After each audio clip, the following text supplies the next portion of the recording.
开始了吗？开始了。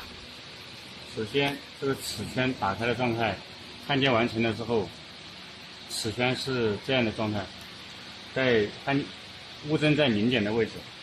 首先我们要开机了之后，按正转或者是反转，把钨针调到12点方向的位置。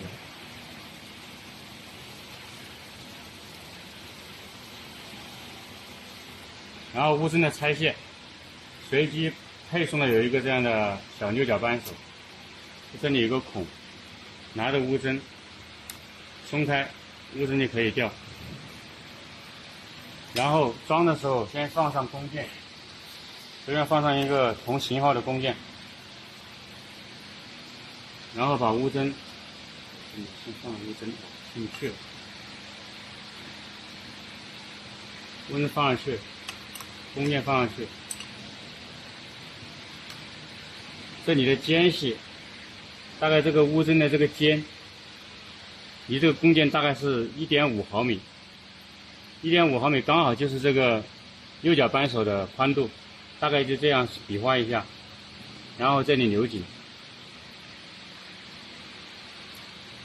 刚好是这个宽度，这个针可以，这个扳手刚好可以过去。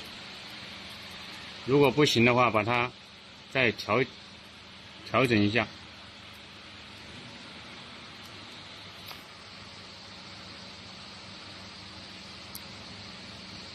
这个扳手刚好可以过去。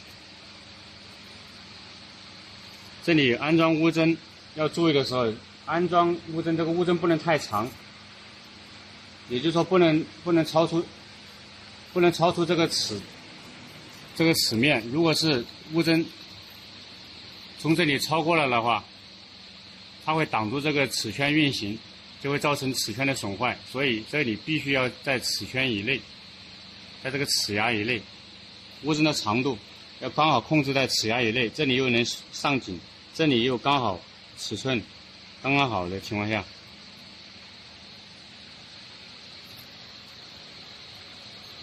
这里不要超过就好，然后上紧就行。